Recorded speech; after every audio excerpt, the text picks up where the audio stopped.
여러분 안녕하십니까? 계속해서 원주에서 전해드립니다.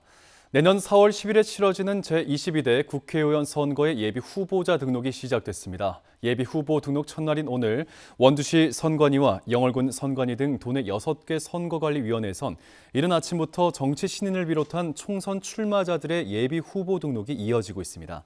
예비 후보자로 등록되면 명함 배부와 선거사무소 후원회 설치 등의 제한된 선거 운동을 할 수 있습니다.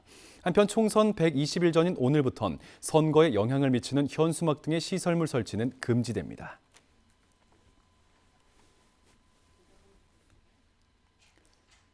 MBC와 KBS 지원 등 강원 지역 방송 3사가 내년 4월 제22대 국회의원 선거를 앞두고 공동 여론조사를 실시합니다.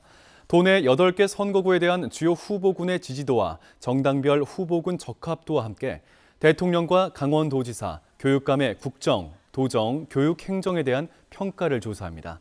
이번 조사는 선거구별로 500명씩 100% 무선 전화 면접으로 진행하고 결과는 오는 18일부터 22일까지 순차적으로 보도됩니다.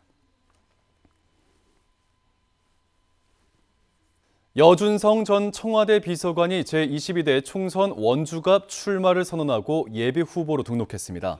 여 전 비서관은 출마 선언문에서 내년 총선을 통한 불통과 독선, 무능과 무책임으로 일관하는 윤석열 정부를 심판해야 한다며 오송과 대구에 이은 세 번째 첨단 의료 복합단지 유치와 어린이 전문병원인 이른바 달빛병원 유치를 대표 공약으로 내세웠습니다. 여 전 비서관은 원주고와 상지대를 졸업하고 국회의원 보좌관과 문재정부 청와대 비서관을 지냈고 코로나 팬데믹 시기에는 보건복지부 장관 정책보좌관으로서 이름을 알린 바 있습니다.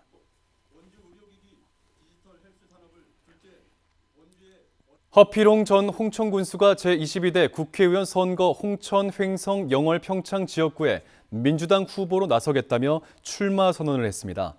허 전 군수는 오늘 홍천군청에서 출마 기자회견을 갖고 지역에 살며 지역을 잘 아는 인물이 국회로 가야 한다며 행정 경험을 바탕으로 지역 소멸과 같은 당면한 과제를 해결해 나가겠다고 말했습니다. 허 전 군수는 이번 주 안으로 예비 후보 등록을 마치고 본격적인 선거 운동에 돌입하겠다는 계획입니다. 평창의 대표적인 겨울축제인 송어축제 개막이 일주일 미뤄졌습니다. 평창 송어축제위원회는 최근 이어진 따뜻한 날씨로 인해 22일로 예정돼 있던 축제 개막을 29일로 일주일간 연기하기로 결정했다고 밝혔습니다. 안전한 축제를 위해선 5대천의 얼음이 최소 20cm 이상 얼어야 하기 때문에 내려진 결정으로서 기온 추이를 보고 예약 시스템도 열 계획입니다. 교육 기회를 놓친 성인들을 위한 문해학습장 횡성 소망이룸학교 졸업생들이 감사 표현의 자리를 마련했습니다.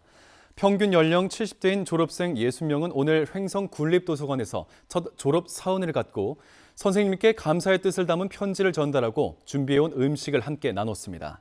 횡성고는 어르신들을 위한 무인 안내기와 키오스크, 스마트폰 등 디지털 문해에도 주력할 방침입니다. 한편 2017년부터 만 18세 이상 성인들이 검정고시 없이 초, 중등 학력을 인정받을 수 있는 횡성 소망이룸학교에선 138명이 졸업했습니다. 지난 5월에 도입된 원주 혁신도시와 기업도시를 잇는 급행버스 이른바 혁기버스 승객이 6개월 만에 2배 가까이 늘었습니다. 원주시는 도입 첫 주 하루 평균 300여 명이 이용하던 혁기버스 승객은 지난달 기준 531명으로 73%가량 증가하면서 버스 운행 횟수를 42회에서 80회로 2배 늘렸다고 밝혔습니다. 혁기버스 이용객 4명 중 1명은 KTX 원주역과 만종역에서 승차하거나 하차했습니다. 원주시는 첫차 시간을 오전 8시 이전으로 조정하는 등의 시민 요구사항 추가 적용도 검토하고 있습니다. 인구 36만여 명의 강원 최대 도시인 원주시가 시민 1인당 예산은 도내 18개 시군 중 가장 적은 것으로 파악됐습니다.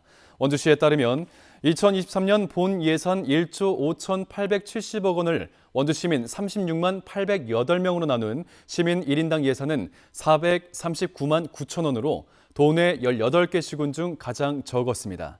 또 공무원 1인당 시민수는 192명으로 도내 18개 시군 중 가장 많습니다. 원주시는 시민 1인당 예산은 가장 적고 공무원 1인당 시민수가 가장 많아 행정 서비스 전달에 어려움이 많다며 교부세 추가 확보를 위해 컨설팅과 교부세 법정률 상향을 건의하기로 했습니다. 원주시가 제출한 내년도 예산안은 시의회 예결위 심의 의결을 마친 가운데 오는 20일에 최종적으로 확정될 예정입니다. 영월역 맞은편에 있던 진달래 장의사를 배경으로 만들어진 연극 진달래 장의사가 어제 영월에서 처음으로 선보였습니다. 영월에 귀촌한 연출가인 이후영이 강원문화재단 작품 공모를 통해 제작한 진달래 장의사는 3대를 지나오며 각자가 가진 삶과 죽음에 대한 태도와 생각을 시공간을 넘나들며 다루는 작품으로서 가족들이 공유한 시공간을 통해 서로를 이해해 나가는 가족극입니다. 진달래 장의사는 오는 21일부터 28일까지 서울 대학로 미마지 아트센터인 물밑극장에서 공연을 앞두고 있습니다. 뉴스를 마칩니다. 고맙습니다.